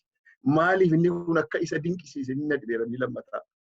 Inni jalqabaa rakkoo biraanuufaa izamaa gartuu adda addaa wajjin odeeffanni jettullee baddeetti isaan konsideriyyuu hin goone. Akka qoosaatti isaan kaasa irraan kana. Isaa wajjin rakkina qabu mootummaatti isaan dabalee paaworii sheerii godhe maaliif akka isaa waliin itti fufuu hin barbaanne rakkoo isaatu beeka. Gama biraatiin garuu warri biltsiginnaa miilaan lafa hin dhaabanne himoona warri jedhanis immoo maaliif akka isa dinqisiise. Mootummaa ta'uufidha warri dorgomani moo'uufidha paartii kana moo'uufidha. Kanaaf biltsiginnaa walumaa galatti beekumsa inni jedhu beekumsi sun hin jiru bakka isaa. Kanaafan ignorance isa bilisa jedhu sana fide jalqaba irratti. Hin beeku kan inni beeku namoota alaa galan hunda isaanii akka beekaatti fudhateera. Namoota baay'een isaanii alaa kanarraa galanii dhaqanii isatti naanna'anii warri diskuurii afuufani. Lakki ala homaa caasaan hin jirtuuti ofumaa wanni jedhu jedhanii hameedhuma individually abala akkasitti yaadaa abalu nama akkasiiti jedhanii warruma oduu fi hamee isaaf kennan ofitti naannesseetu namoota kan akka beekootti fudhateera. Namooti kun baay'een isaanii biyya kanatti warra jireenya hin qabne turan. Namni jireenya qabu, namni established ta'ee keereerii qabu biyya sanatti hin galle. Galees immoo dhaqee mootummaa sanatti namni dabalame hin jiru. Akkuma tu jette beekaan intellectualiin an Oromoo haa ta'u warri kaanis mootummaa kanarraa qollifataniiru. Maaliif mootummaa nama hojjechiisu miti, mootummaa beekumsa appreciate godhu miti, mootummaa dandeettii namaallee measure gochuudhaan danda'u miti. Abiyyii fi paartiin isaa beekumsuma namootaallee expertiisiidhuma namootaallee meesharii gochuudhaaf dandeettii isaatti hin qaban. Isa kanatu isa rakkisaa jira jechuudha. Biltsiginnaan isheen ittiin successfully taate waanuma duraan jenneef kaadiree oomishuudhaan tokkoffaa ta'aa jirti. Amma inni akka tafattarri bu'aalaa jira. Guyyaa tokkotti uumamanii akka taarikee baachiruu waan jedhamu waan tokko yaadattu bara tokko taarikee baachiruu. Gaafa dafinoon dhaladhee gaafa facaasaa akkasan ta'e gaafa roobiin akkasan ta'e gaafa akkamisaa akkasan ta'e torban tokko keessatti waan namni tokko waggaa tokko qabee waggaa 70 hin ga'udha kan isheen taarikee baachiruu. Biltsiginnaan taarikee baachiruu. Nuti nyaannu kana taate. So guyyaa guyyaan paartii fakkeenyaaf amma isapaa Itoophiyaa Sarratanyoosh paartiin illee yeroo uumame waggaa 4 moo waggaa 5 addaraaj komishinii ta'ee ture beektu. Takkaatti dhalanne isapaan. Isapaa koo waan jedhamtu dura dhalate. Isapaa koon kuni isa boodayyuu kan dhufee jechuudha. Kanaaf biltsiginnaan miilaan lafa dhaabbachuu hin danda'u. Kan inni qabu kaadiree duwwaadha. Kaadireen kun immoo warra durgoon jiraatudha. Gaafa durgoon sun dhaabbate warra dhaabbatanidha. Kaadree fi qawwee. Kaadree fi qawwee obviously qawweedhaan ni godhu. Bakka itti jeneraaloti isaaniitti kaadree ta'an gadi bu'anii makalaakaa warri ajajan kaadree ta'anii bakka hojjetan kana keessatti bilchiginnaan no more paartii miti ittisarree isa kanadha Abiyyiin kan watwaachisuu jechuudha. Kanaaf jaarmiyaan akka bilchiginnaa mootummaa ta'uullee hin qabu itti fufuullee hin danda'u mo'amuu qaba defeat ta'uu qaba. Sanadiin ni jedhu sun sanadii mootummaan sun lafaa qabudha. Amma kan inni mormitootatti fakkaaruudhaaf barbaadu inni guddaan tokko nuti sanadii lafaa qabna inni jedhu qabeenya mootummaattiidha paartii isaa jiraachisa. Qabeenya mootummaa revenue biyyaatiin taaksii uummatii biyya sanaa kaffaluun paartii isaa mootummaa moosisuudhaaf qabeenya dhuunfaa isaa godhateera biyya sanaa jechuudha. Warra akka keenyaa warra akka adda bilisummaa Oromoo fudhatte mootummaarraa sharfee tokkoon argatanii. Waan kiisa deeggaroota irraa ba'uunidha. Hojiin hojjetamaa jira bakka baay'eetti. Kanaaf inni kunuu mataan isaa yakkatti gaafatama. Mootummaan amma jiru bilchiginnaan Abiyyi yakka horii biyyaa squander gochuudhaan itti gaafatama. Duraan isin jedheera. Qabeenyi Ameerikaa irraati, qabeenyi Middle Eastidha, Qataarii, United Arab Emirates biliyoonaan dhaqaa jiru Abiyyitu fuudhaa jedhani. Abiyyitu fuudha maallaqa. Asirratti Dr. Biraanuu Raggaa appreciate godhamuu turre jira. Iddoo dhugaa dubbate. As gadi bahee dubbateera waa'ee kana. Akka mootummaatti qabeenya ummataatiin, qabeenya biyya suniitiin, taaksii peeriidhaan bilchiginnaan gadi bahee olola oofee ummata kaffaleetiin waa'ee filannoo irratti dubbachuu hin danda'u. Biraanuu Nagaa wanni isaa dantaa isaatti tuqame malee kana duraanuu beeka Biraanuun hin beekaa. Amma Abiyyi Biraanuu beekiiniti anani jechaa jiru exactly isa jedheera isa irratti sirriidha. Rakkoon tokko maal seetan laala amma Raggaasa rakkoon tokko maal seetan amma nuti sammuu qabnaa kan jedhu kuni sammuun isaanii maal garsiisa fakkeenyaaf amma warra gartee opposition ta'e kana doorsisanii meeshaa telefoonaa fi kompiitara irraa fuudhanii idea achi keessa sakatta'aa jiru kan jedhutu jira amma wanni guddaan silaa sammuu qabaatanii sammuu san hojiirra oolchuu qaban jeetiin yaada gama kayyaan dhugaa jettee gartee namtichi eenyu Biraanuun hanga tokko saaxilee jira tarii walloluun isaanii tokko kana ta'uu ni mala waan Raggaasaa reefuun tana jee garuu jarri kun gartee tan duraa mootummaa fi paartii isaanii addaan baasanii laalanii akka paartiitti hojjechuu dhabuun isaanii kun dadhabina guddaadha. Dadhabina qofa osoo hin ta'in gartee heeraan alaas internationally waan nama gaafachiisaati. Akka mootummaatti mootummaan akka mootummaatti hojjechuun osoo irra jiru paartiin immoo akka paartiitti hojjetee walqixa gartee dirreen dimokiraasii walqixni yoo jiraate dirree dimokiraasii san keessatti namuu akka dimokiraatikaaliif falmatu gochuun sila mootummaarraa eegama. Amma mootummaan kamii maali paartiin kamii maali addaan baasuun rakkisaa ta'aa jira. Kana gartee akka mootummaatti sammuu qabaachuudhaan waa takka moone jechuudhaaf yoo kan tilmaamee kan jedhe taate it was a mistake already. Akka gartee akkasin taane beekamaadha jechuudha. Kun dhugaadha mootummaan qabeenya ummataatiin itti fayyadamaa jira. Militarii keenyas jechaa ture. Militariin biyyaa ture garuu achirratti dogoggora guddaa militarii keenyas maali poolisii keenyas jechaa ture. Poolisiin ummataa indipendentii ta'uutu irra ture malee bilchiginnaa ta'uun irra hin turre. Ani amma akka obbo Raggaasaan jedhetti amma Prime Ministerii kanas akka ignoraantiitti ilaalu maaliif ignoraantii otoo ta'e wayyaadha garuu superficial knowledge isa jedha superficial knowledge suni badaan uummata keessatti ignorantiin ignorii godhee dhiisa mee waan tokkoon isinii dubbisa waa'ee Ronaldo Benefican jedhamu asirratti waan xinnoo superficial knowledge is potentially more dangerous than ignorance. It gives a false sense of security, encouraging an ignorant man to persevere in his effort that can result in huge damage. Ignorantiin waan ignorii godha garuu purposely waan baay'ee damaging godhu. Superficial knowledge warri qaban garuu nan beeka waan hundaani nan beeka kana nan danda'a abalu nan caala waan jedhuufi unintentional damage fiduu danda'a jedha. Rundassaa achumarraan deebifta sin gaafadha saxxaaneetiin. Waan irra darbe otoo nan gaafati waa tokko irra taaltanii. Haa ta'u gaafadhuuti irratti sanattan deebisa. Okay, amma isarratti ati wachumaani waan qabdu irratti dabaladhu yeroo nuti deemaa jira. Waa'ee amma miidiyaa wajjin wal qabsiiftanii duratti dubbattaniittu. Miidiyaan amma danda'ametti bilisa ta'utu irra jira. Miidiyaan egaa gara filannootti akka deemamu akka beekamu miidiyaan mootummaa baay'eetu jira. Miidiyaan uummata kaaniis immoo baay'eetu jira. Mala afaan Amaariffaatiin kan dubbatu almost 100 ta'uu danda'a. Close radio waan hunda FM short long term maalii laallateetiin televizyinii online media kana dabalatee 100 ta'uu danda'a. Garuu afaan Oromootiin Oromoo dhugaadhaaf tajaajilaa jira jennee ani personally kan yaadu 3. OBS, OMN fi ONN. Kuni ani dogoggoruu danda'a akka mataa kootti kan laalu jechaadha. To certain area warri kaanii wanuma mootummaan jedhu dhugaas ta'e warra dabarsu. Garuu ONN fi OMN irratti uguramni doorsifni barreessi baay'een godhamaa jira. Otoo kana ta'u immoo miidiyaan ammallee free ta'uu jiru otoo jedhamuuti nama kanaan dura amantii walqixxummaa miti Itoophiyaa keessatti nama jira. Oromoon afaan isaatiin illee waaqa kadhachuun irra hin jiru kan jedhan akka Daani'el Kibret fa'aa boordi possibly boordi charmaaniyyuu ta'uu danda'a. Boordi mambarii godhameeti. Paarlaamaa isayyuu seeraa ala eengadda boordii irratti filatameera.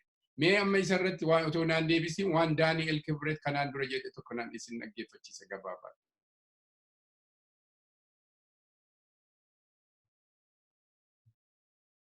Mul'ata miti? ሽፋን ይሰጣሉ።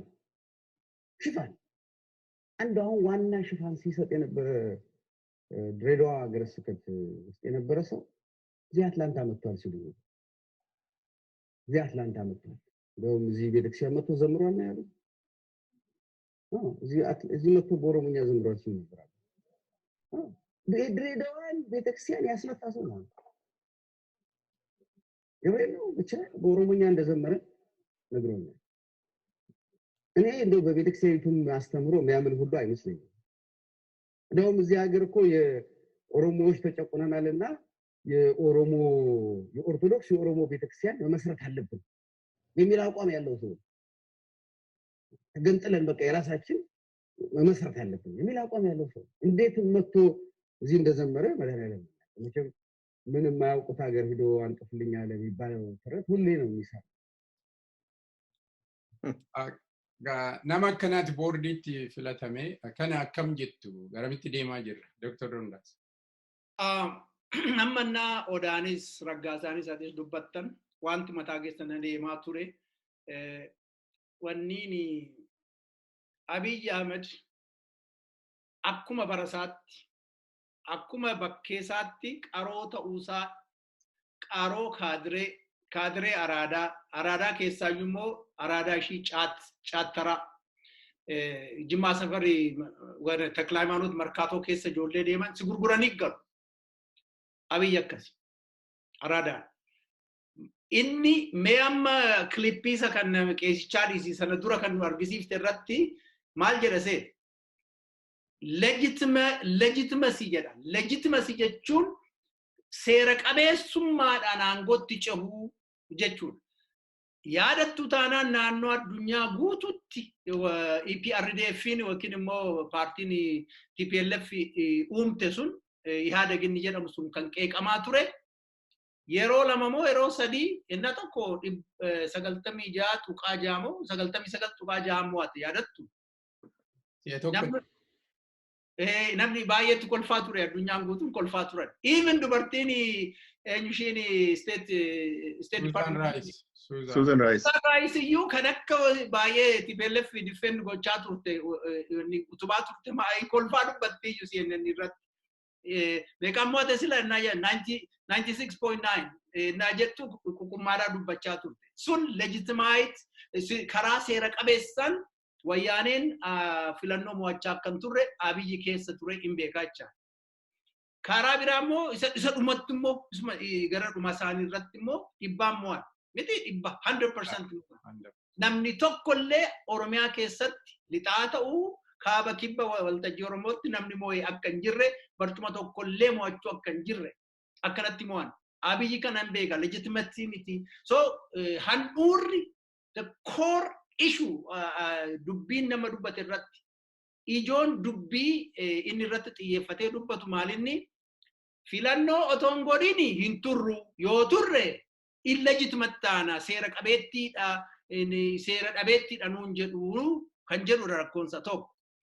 Yoo immoo cal jenneetuma filannoo goone immoo otoo asii fachi whatever it takes sanadii harkaa qabnan ni jedhu sanadii maal akka ta'e beektu sanadiittiin shawaa dhaaban waldaa shawaa dhaaban sanadiittiin waldaa wallaggaa dhaaban yookiin immoo wallagga jedhanii ajjeesan sanadiittiin jimmaa fi wallaggi akka diina ta'anitti warra kuchiisan Oromoo sana hoo bittimsan sanadiittiin Oromoo hidhan basaastummaattiin Oromoo ijoollee Oromoo sabboonummaa maaliin beekna sanadichisa ta'u akkanumatti tilmaamna moo maaliin beekna kun yaada isaati. Innis duunfumaa gaafachuun narra jira kaata waan tokko ragaa eebgaa dhiyeessu miidiyaa irratti I have to ask gaafachuun narra jira sana yaada kooti yoo jette yaada keeti sanadi kun qabdaa dubbattamoo yaada keetiidha. Fira kee Fayyisaa Leellisaa paartii Shawaan dhaabaa jedhee kaleessa dheengadda Facebook irratti baasaa ture. Sun sanadi. Fayyisaa Leellisaa immoo Abiyyi akka waaqaatii jedhee kan luka Abiyyi dhungachaa jirudha. Fayyisaan isa kaatu sana sarka akkana godhee kaachaa ture sana. Talaalee without borders jira beeka. Hacaaluun Faas immoo እኛም የራሳችንን መሰረታለን jedhee እና ሰሞኑን kan odeessan burqaansa Abiyyi faa ta'udha. Yaada shii gadi siqtuu akkanaatti qarqaaramanii Oromoo joonjessuun akka danda'amu immoo amma fakkeenyaaf Ambootti har'a waldaa Maccaatu lamaa waamamee dhoobamuunsaa sanadii tokko miti. Dubartoota wanni aangootti fidanii dubartiin challenge akka isaan hin goonetti fidanii achi kaawwachuun sanadii tokko. Mataa qabnaa hiyyeessa miti kan jedhu akka dandeettii Abiyyi qaroomina araadaatti hin hojjetaa jira. Strateejii ittiin aangoo irratti bahan whatever it takes Oromoo gosaanis diignee Wallaggi ajjeefti ennaa jedhu innii fi Wallaggi jechaadha. Innumti ilma Maccaatu ofiin jedhee Jimmatti dhalatee fi ijoolleen Maccaasaan kunno gara lixaa jiran orma akka walitti ta'anitti ennaa dubbatu. Amboo fi wanni Salaalee akka waan diina walitti ta'e ennaa dubbatu. Ennaa iddoo biraati immoo Affaarii fi eessarraa Somaalee fidee immoo Oromoo ajjeesisu inni sanadii tokko duratti tuqeera. Kanaafuu mee kilippii sana deebi'aa ilaala. Rakkoon namichaa xiyyeeffannoon namichaa legitimize karaa ta'een aangootti darbuu jechuudha. Amma gaa aangoorra hin turre otoo filannoon godhini yoo immoo filanne immoo dhugaatti mo'achuuf immoo warra nu jala dhaabbachuu danda'an hidhuu fi ajjeesuu fi bittimsuu karaa barbaade hundumaan gara qeesii keetti naa dhuftu ani biyya sana keessatti dhalachuu kan na jibbisiisu warra silmii kana wajjin uumamuu kootu uummata mataan silmiin illee isaan caala yaaddi በኦሮምኛ ዘምሯል ጀደላል ዲና ሳሰን አፋን ኦሮሞ ፕሮፌሰሪን እኒ አብይ ረመዴ አፋን ኦሮሞ አከ ቆረቱ ጎደሱን አፋን ኦሮሞን ቤ ቱርጁማናን እዩ ቆረና አፋን ኦሮሞ ረት ገገሳ ቱሬ አፋን ኦሮሞ አፋን ሆጃ ተኡፊ ሆጂ ደደቡሳ ኢሱሳው ቱርጁማናን ጅራሚቲ አፋን ሂካቲን namni dhufe afaan hiikeetiif hojjete garuu Oromoon achi keessa jirumoo injiran profeesoroonni afaan Oromoo irratti qorachuu danda'an Finfinnee Yuunivarsiitiin keessaa kan akka Dr. Mulgeetaa Nagaasaa faa kan akka Tolamaaran Fufaa faa yaadattu afaan Oromoo qoratanii ennaa dhiyeessan Xilaahun Taliilaa Tamasgeen Nagaasaa Tasfaayee Firrisaa Abbabaa Qannoo jarri kun afaan Oromoo dubbatu afaan Oromootiin qorannoo dhiyeessanii kan turan isaan achi ari'ee Amaarachi keewwatee jira qeesiisa sanas isaan maa gadi bahee martoo akkanatti marte wanni jedhee mana dokke mana zakkeetti ittiin dubbatu sanaan ennaa dubbatu Abiy is very comfortable ijoollee araadaa sanaa fi warra zakkee nyaattee jiraattu kana wajjin kanaafuu walumaa galatti ani kan hin qaaneffadhu impaayerri sun naannoftee ijoollee caattaraa araadaa caattaraa harkatti galuu ishiiti uummanni sun kan baay'ee nama gaddisiisu. Tole galatoomii obbo Odaa. Bareeda laala amma wanni guddaan wanni inni haasa'e keessaa kan laallu akka paartiileen yookaan mormitoota kun aangoo qabachuudhaaf qabsaa'anidha. Paartiileen wanni aangoo qabachiisuudhaaf mormineef maaltu jira? Paartii jechuun aangoo qabatanii sagantaa isaanii hojiirra oolchuu akka ta'e hangam takka akkama wallaalee naagalaa hin jiru. Kun kana. Kaan immoo gartee laal inni nu je'ee jira. An ilma mallasii akka gartee filmaata kanaas itti hatan niin beeka jee nutti himee jira. Kunis gar tokkotti waan laaluu qabnudha. Kaan gartee kan maali sanadii jennu sani inni nuu kana sanadii akkanaa qopheessine hin jenne garuu nuti qabatamaan waan hojjetamaa jiru irratti walitti hiinee dubbachuu ni dandeenya. Kana akkasii fudhadhu. Kan hanga ammaa qabatamaan harkaa jiru nama ajjeesuu, nama hidhuu, maallaqa gartee yookaan immoo qabeenya mootummaatiin kan taxpayers money kan faranjiin jettuun kanaan inni if gurmeessuudhaaf tattaafachuu sadarkaa gartee militarii dabballee godhuudhaaf tattaafachuu isaatii fi morkitoota hidhuu miidiyaa fakkeenyaaf dhabamsiisuu irratti tarkaanfachuu amma fakkeenyaaf Daani'el Kibrat haalaallu walumatti hin fida waan hanga ammaa wanni jechaa turre. Daani'el Kibrat kuni nama gartee amantiin dhaan ummata Oromoodhaa jidduutti gartee wallolchiisuudhaaf ummata Oromoo qofsoo osoo hin ta'in biyyattii guutuu amantiidhaan afaaniin walumaa galatti seenaa ummataa xureessuudhaan kan ummata waliin naquu barbaaduu fi qabatamaan harkaa jirru keessaa tokko. Kun inumaahu waan gartee murtii dheengadda paarlamaan dabarse. Waa xureessuu maarree kan jedhu tokko kan dabarse waa xureessuudhama maali waa takka dabarsanii turan. Paarlamaan Daani'el iyyuu otoo lakkaa hin dabarse bar. Lakki kan inni jechaa jiru paarlamaan last time meetingii dabarate irratti maqaa xureessuu waan akkanaa kanarratti gartee. Sirriidha miidiyaa irratti sirrii. Miidiyaa irratti silaa kan dura waan akkanaa kanaan itti gaafatamuu qabu isa je'etiin hin yaada hangama kiyyaan. Garuu asirratti wanni na gammachiise tokko paarlamaan for the first time isa dura dhaabbatanii akka gartee ummata gartee nama wallolchisiisu amantiidhaa fi aadaadhaan kana kanaan ummata wallolchisu waliin naqu ta'uu isaa himan. Remember this guy gartee namticha gorsaa Abiy jennuun keessaa tokko. Eessaa fidee akka gorsaa godhee waan akkanaa kana kan gorsu taate I don't know last time illee dubbadheetin ture. Garuu inni guddaan nuti sanadi waggaa jennuun qabatamaadhaan waan harkaa jirrurraa dubbachaa jirra. Qabatamaan wanni harkaa jirru godhimmoo faallaa gartee waan inni haasawaa jiruuti. Haala amma deemaa jiru kanarratti yoo gartee sanadiin isaanii kanuma taate dhugatti gartee akkuma reefu Raggaasaan jeetti sammuudhuma gartee waatti yaadanii sanadii qopheessanii hin qaban jechuudha. Kana bilxiginnaan garuu dhugaa dubbachuudhaaf haala ammaan tana deemaa jiru kana keessatti ummata hiraarsuu, ummata hidhuu, ajjeesuu fi gartee saamuu irratti kan deemtu yoo taate sanadiin isaanii yoo kanuma kan ta'u taate yoonuma gartee ammallee akkuma inni jeetti filuus ni hatuudhaas ni beekaa kan jee kana yoo taate malee ilma mallas jee kan fidhaadhate kana yoo taate malee carraa gartee waan kana itti moohuudhaa hin qaban.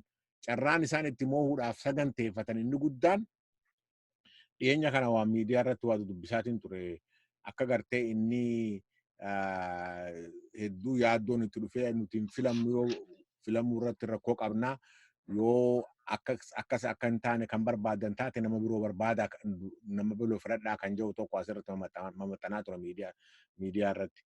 Garuu if I go to be on a fair side dubbii amma inni dubbate sun otoo itti fuuftee dhaggeeffatte korojoo amma isa durii ilma Mallas nuti beeknaan jedhu suni dura jedheera ifadhaan jiru. Isaarraa amma isinitti agarsiisa kilippii sun itti fuuftanii ilaaltan garuu korojoo hinannuu immoonaa jedha.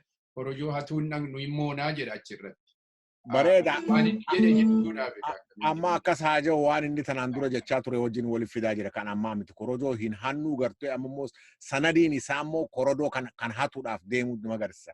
Maaliif there is no way they can win haala amma deemaa jiru kanaan.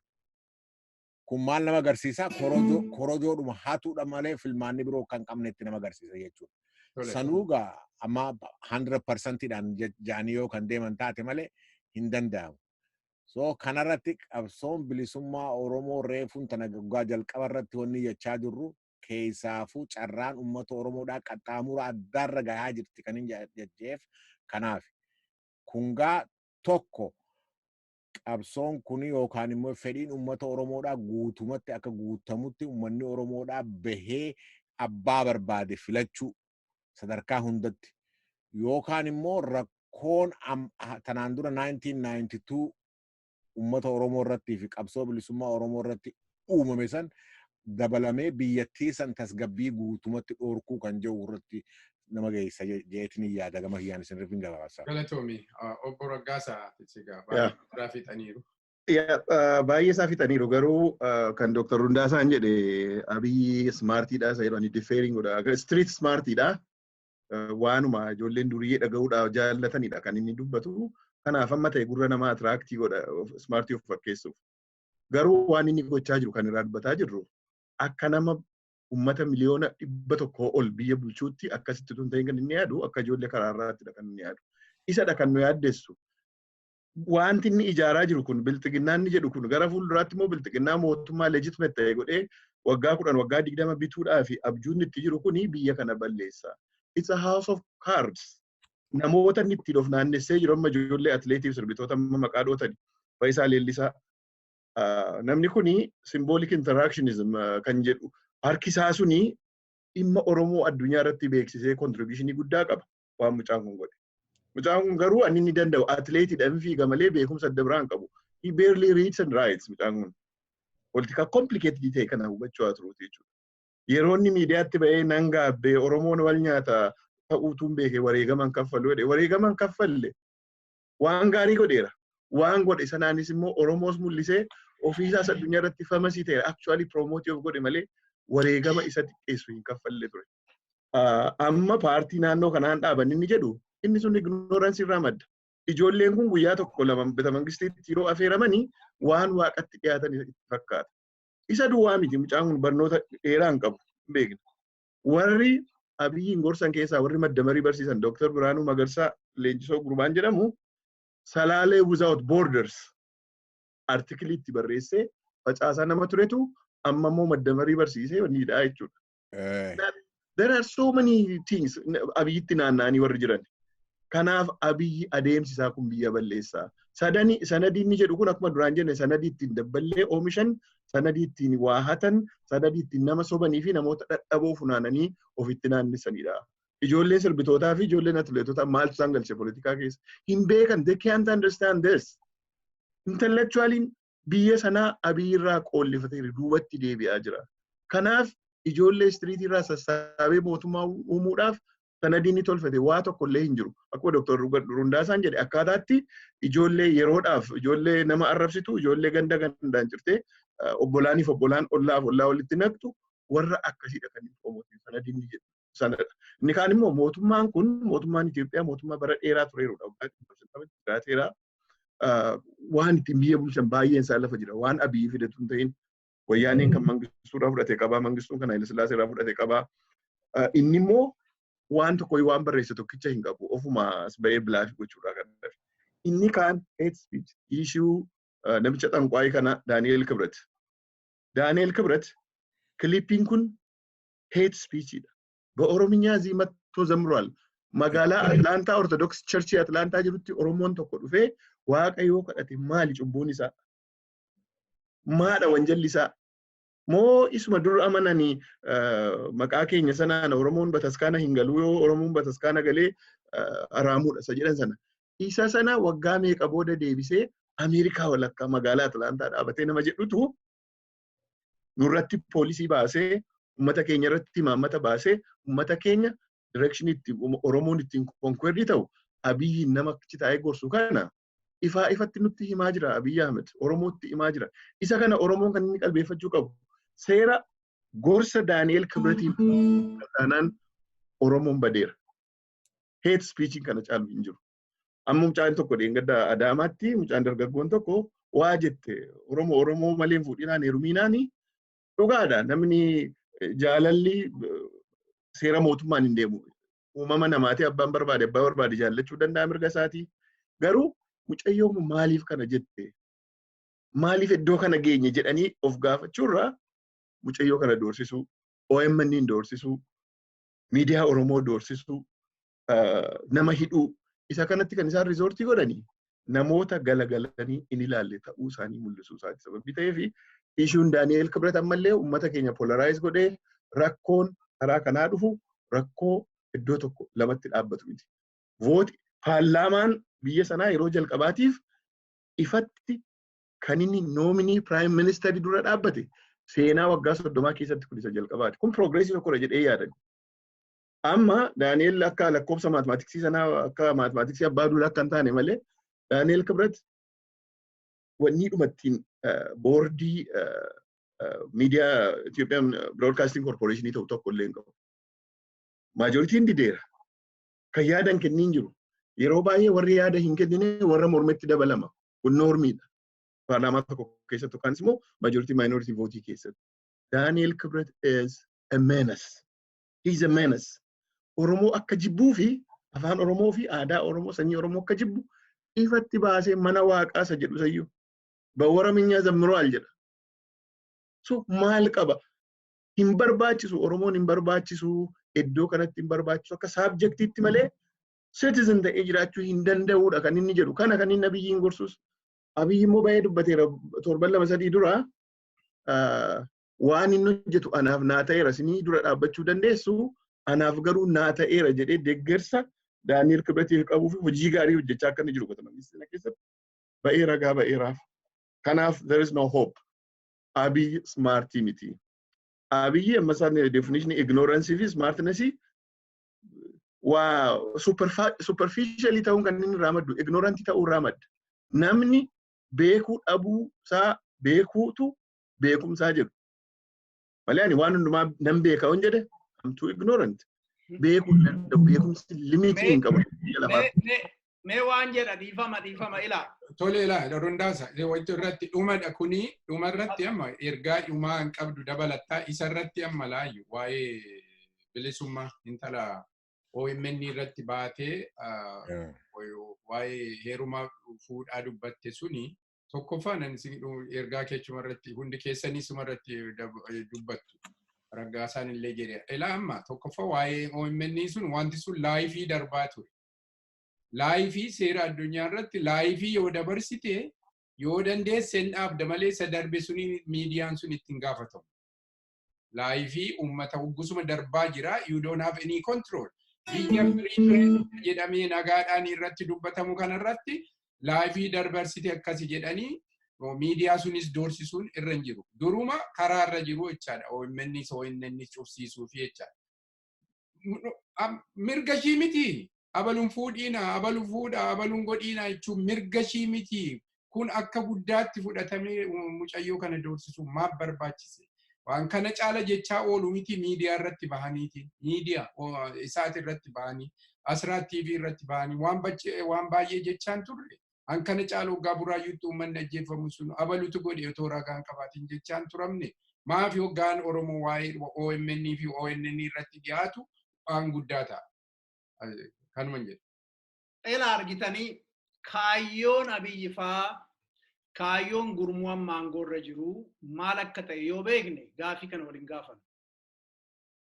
Diinni Itoophiyaa kan Itoophiyaa bittimsu kan abjuu itti gamu halkan warra Amaarinyaa dubbattu kana qeessota kan hirriba dhoobu daaqonii kan hirriba dhoobu nama Amaarinyaa dubbatu hundumaa kan wareersu Oromoo fi Oromummaa.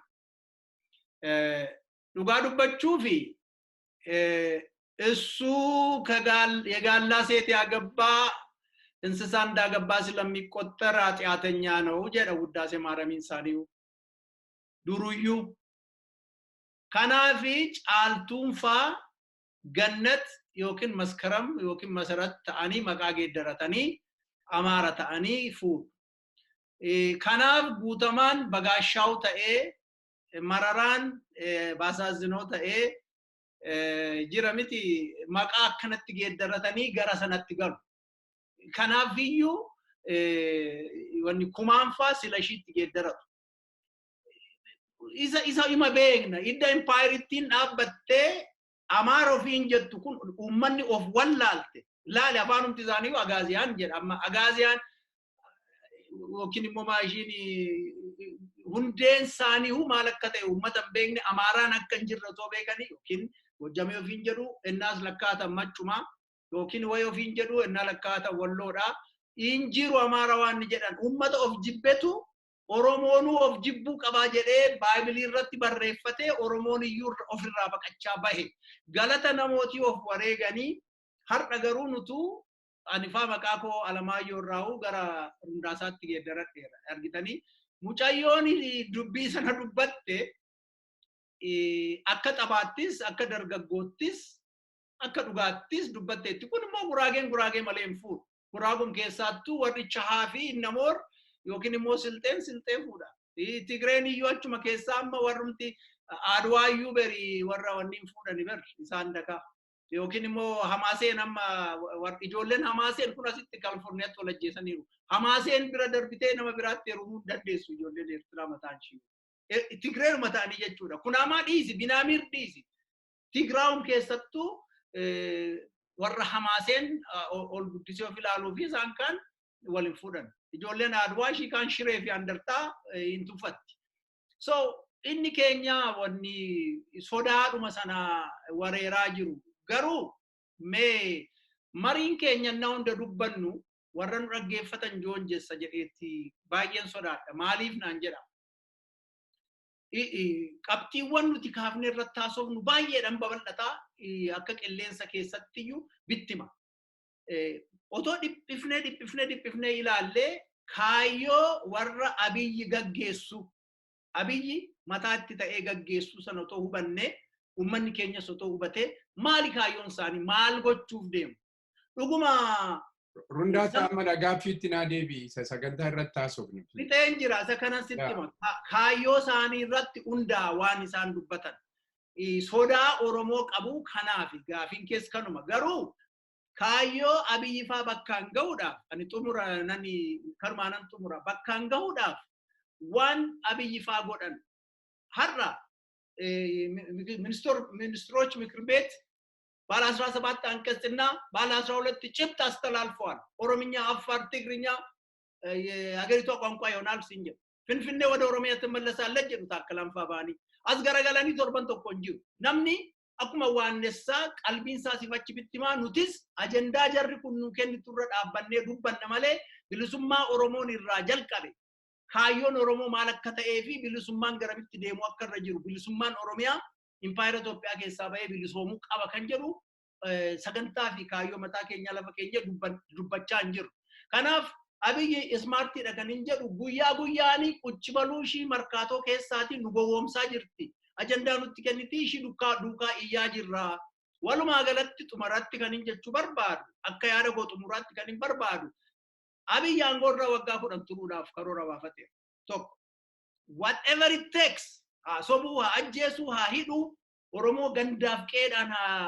hiru angorra tura gafa angorra ture mal goda oromia sana chircharon gurgura arabatti gurgura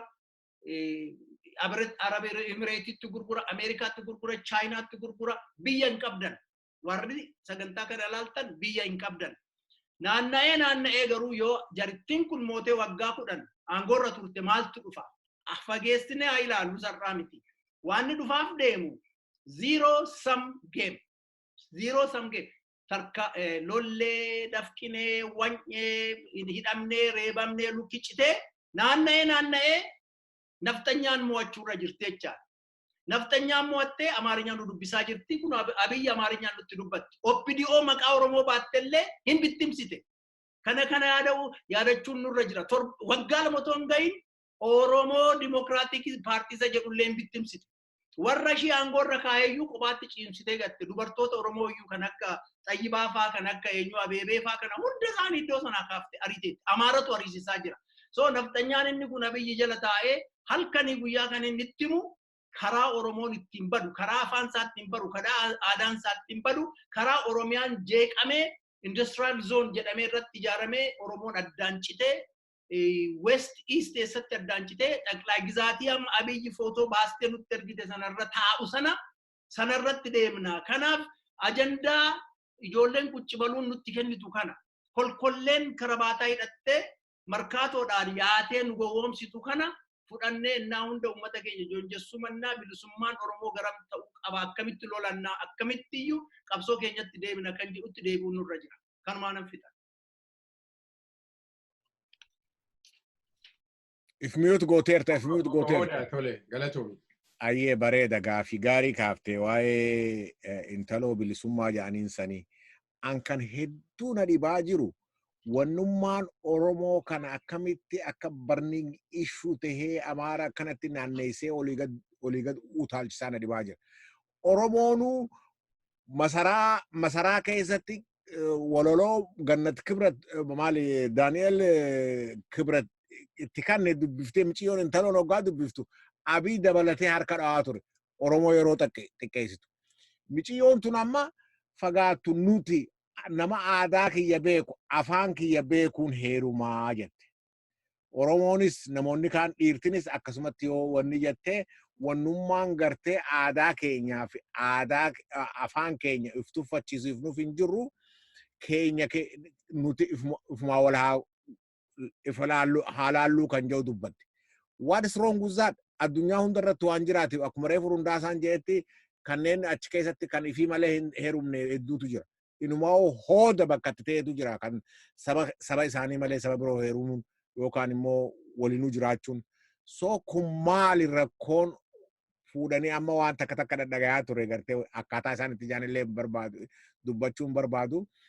የአማራ ሴቶችም የኦሮሞ ወንድ ስታገቡ በመድኃኒት ማለ አጄሳፋ ዋን የጃኒ ዱበተን ሱሚዳን አጄሳፋ ከንጃኒ ዱበተን ቱጅራ ማል በለስተ ምጪውን ወንማን ሲን በርባደምቴ ወን የቴፍ ማሊፍ ሴና ኦሮሞ አዳ ኦሮሞ ሰደርካ ሞቱመት ገባሃኒ የሮ ኢሳን ጥቄሰኒ ዱበተን ከን ሁማን ጂኒ አመ ምጪውን ቱኒ አዳ ክያፊ አፋን ክየ ከበቺሱዳፍ ዮካንሞ ofumattuu boonuudhaafi ofumaanin kaniin jaaladhe kan Oromoo tahe heeruma isinis akkas jechuunis what's wrong with it?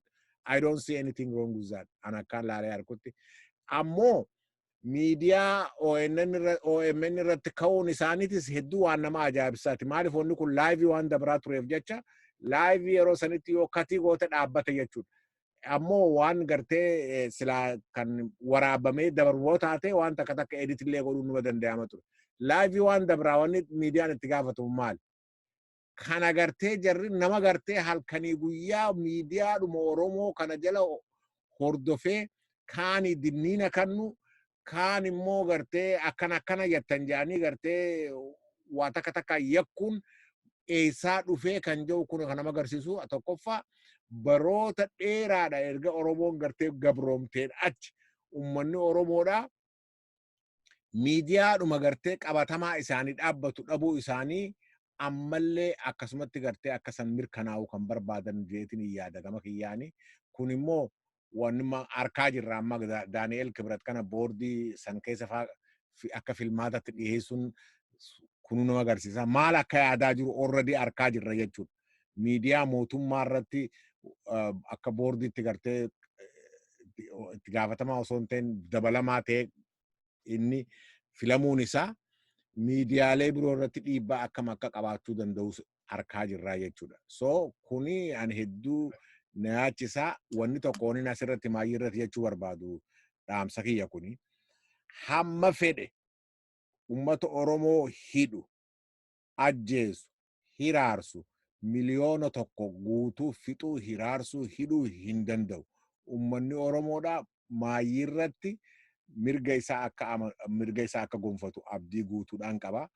Kun immoo dogoggora guddaa je'eetiin yaada warri yoo gartee ummata Oromoo hiraarsuudhaa fi hidhuudhaan ajjeesuudhaan kan gartee aangoo kana ganna 10 tursiifanna kan je'ee kan yaadu yoo taate dogoggora guddaadha je'eetiin yaada silaa itti yaadanii gaariidhaan je'eetiin yaada gama kiyyaan waan hedduu isinuu dubbattanii jirtanii dhaamsumaan dhaamuu barbaada ummanni Oromoodha ammaas haala jiru jala deemee hordofee waan silaa barbaachisu godhuudhaaf ammallee hamma gartee mirgi isaa hin kabajaminitti Oromummaan isaatis gartee akka second class citizenitti laalamee kan gamanaan sobamu osoo hin ta'in akka Oromootti guutumatti kabajamee mirgi isaa guutumatti hanga eeggamutti qabsoo isaa itti fufuu qabaan jaa kanumaan jechuu barbaada galatooma.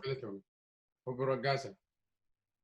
Baay'een jedhameera tarii akkuma duraan Dr. Rundaasaan jedhe tariitii yeroo irraa yerootti ajandaan sababii nuu kennamuu fi yeroo iddoo kanatti dhiyaannu waan babal'aa ajandaalee babal'aa kaasnaa.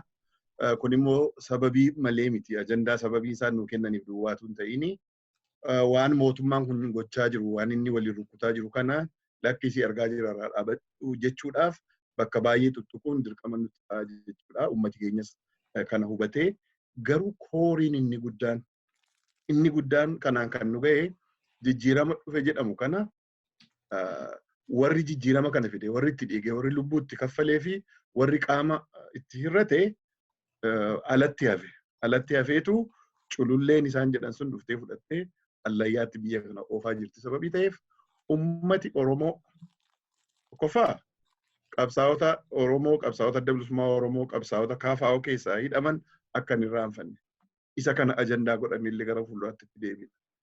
Badii tokko malee warri hidhaman kondiishinii tokko unconditionally akka hiikaman akka hojii isaanii hojii qabsoota akka deebi'an gaafachuudhaaf ummati Oromoo mirgas dirqamas qaba. Inni tokko kana. Inni kaan paartii nama bilxiginnaa jedhee Dr. Abiyyi itti nama dogoggorsaa jiru kuni bilxiginnaan paartiis miti. Bilxiginnaan abjuudha. Bilxiginnaan hawwiidha. Bilxiginnaan ideoloojii hin qabu. Kanaaf bilxiginnaani walitti dhufeenya haadroota dantaa tokkoof biyya kana nyaachuudhaaf warra murteeffatan walitti dhufe malee paartiis miti. Paartiin kun Oromiyaa keessatti keessumaa mo'ee jennaan namni Oromoo ta'ee bilxiginnaa filu biyya isaa akka balleesseetti ammarraan qabeetti yaaduu danda'u qaba. Kaan qabsoon kun Oromoon alternatiivii qaba. Filannoo qaba. Jaarmiyaaleen Oromoo qabsaa'oti Oromoo jiru. Amma fedhaan haa dadhabanii, dadhabbii qabaatan, hir'ina qabaatan kanneen akka adda bilisummaa Oromoo, kanneen akka KFO, akkasumas PABO isaan kun Oromoodhaaf alternatiivii ta'anii as ba'aniiru. Hir'ina isaanii itti guutee jabeessee gargaaree bakkaan kan ga'uudhaan danda'u uummata Oromoodha. Uummati Oromoo alternatiivii keessa kana dhimma itti ba'a. Sanaa ala alternatiivii hin qabnu filannoo adda biraa hin qabu Oromoo. Bineensa warra akka Daani'eel Kibret fa'aa warra akkasiin jibbantu mootummaa ta'ee waggaa 10 waggaa 20 akka lammata lafaa hin kaanee gochuudhaaf deema. Dr. Rundaasaan Fasila jedhanitti ammaa jaallodaan akka jettanitti Oromiyaa gurguruudhaaf sanadiin Abiyyi jedhu tokko yoo mootummaa taane Oromiyaa kana akkamitti disinfranchaayis goonaa? Akkamitti Finfinnee kaabaaf kibbaatii gubbaadhaan naannoo Amaaraatti gajjallaadhaan immoo warra Saawuzitti baafnee Oromiyaa bakka lamatti kunnee sana booda sense of unity sunillee dhibee biyya kana Oromoorraa Itoophiyaan ka Oromoo mattaadeg jedhu. Oromoon akka bineensaatti yerootti ilaalame keessa geenyeerra sababii ta'eef ummati Oromoo alternatiivii qabdan kana jaarmiyaalee Oromoo qulqulluu kana hir'inaa qabaatanii dadhabbii qabaatanii isa kana isintutti guuta. Garuu jaarmiyaalee kun jaarmiyaalee qulqulluu jaarmiyaalee ummata Oromoof dhaabbatan jaarmiyaalee gatiin itti kaffalame sababii ta'eef isaan kana jabeeffadhaa isaan kana kan si baasu kanuman jedha. Waan akka dabaluu Dr. Qadiida asirratti waan arraan tana argadde tokkotu jira. Amma bakka adda addaatti bilxiginnaan kun afaan wayyaaninis waa jechaa turte beektaa bilxiginnaa kana maal jechaanii turte yoo yaadattan wooma jechaanii turte. But anyway amma akkuma gartee yeroo land graabii sanitti already lafoota Oromoo naannoo Jimmaa naannoo Naqamtee kana hunda chabuu jalqabanii jiran warra gartee addunyaa qabuu fi gartee warra investment jedhaniin kana gartee maal jedhaniini development zone jedhanii already chabuu jalqabanii jiran heddumminaan. So tarii bilxiginnaan isaanii kanuma taajeetiin yaada. Garuu akkuma gaafa gartee land grabbing sanis kunis rakkoo guddaa irratti akka kaasu abdiin qaba. Nin hubadhaas jeetiin yaada. Garuu already jalqabanii jiran jechuumaaf hin siin jedhu. Sagandii tokkoo fi Dr. Ibsaa Oromoon amma hidhamaa jiru hiikamuuf hin deemu. Kuni wani raaguman sinitti hima. Gaafti isaan hiikan yoo aangoo yookiin yoo aangoo dhaban mo'achuu dadhaban yookiin immoo yoo aangoo mo'atan. Gaafa mo'atan hin gadhiisu tokko mallatteessisanii gadhiisu akkuma wayyaanee sana. Maaliif kana godhuu? Har'a nama gurmeessuu danda'u, nama amansiisuu danda'u, nama sabboonummaa qabu karaarraa maqsanii mana dhaatti galchanii filannicha oofanii isa bilxiginnaa jedhan kana legitimize of taasisuudha. Kanaaf deemu. Kanaafuu namni hiikamu hin jiru. Mana murtee geessanii ol dedeebisuu danda'u ta'a. Garuu hin hiikan. Kanuman jedha. Tole galatooma daawwattoota keenya sagantaa keenya irraa kana asirratti irratti finnaa keessummaan koorraa Dr. Rundassaa Sheetee obbo Odaa Tasee fi obbo Raggaasaa ol jirraati. Akkuma kanaan dura jennu keessummaan asirratti dhiyaatee yaada isaanii ibsu yaada mataa isaaniiti malee yaada Dr. Qadiidaa Shoo waan Oromiyaa Niwus Neetwoorkii miti waadaa galaniiru yaada isaaniiti. Akkasitti fudhannaa isatti aanseetiin gaamma akkuma jedhanii Oromooni dhaabbileen Oromoo tokko gadi ba'ee kana sii godha akkasi waan jedhuuf otoo hin ta'in eenyummaa keessitu beekaa eenyu akkasii dhaabbatu situ beekaa dhugaa irratti hundoofteetiin filannoon yoo dhugaa irratti hundaa'e eenyuyyuu yoo moo'e seera dimokiraasiitiin otoo korojoon hin hatamiin eenyuyyuu bilchaginnaan isaa ba'u abaa'oonis kaafaa'oonis faabaa'oonis haa moo'u dhugaa irratti hundaa'e yoo ta'e dhugaadha. Yoo dhugaa irratti hin hundoofne ta'e maaltu dhufa akkam goona jetteetiin of qopheessuutu sinirra jira jecha.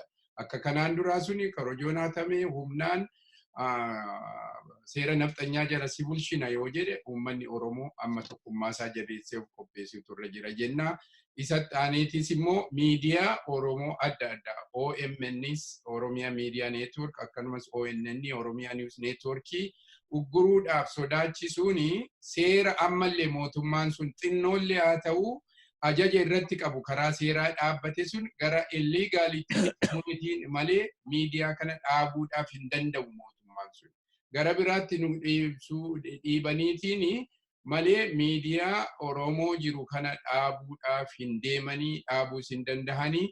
Kana uummanni Oromoo beekuutu irra jira amma dandahametti tokkummaa keessan jabeeffadhaa mirga keessaniif qabsaa nama sinii ta'uu filadhaa jenna yeroo gaarii halkan gaarii siniif haa ta'u kanatti aansineetitti immoo saatii muraasa booddee waa'ee kooroonaa vaayirasii irratti ogeessota Oromoo Dr. Obsaa Sanii fi Dr.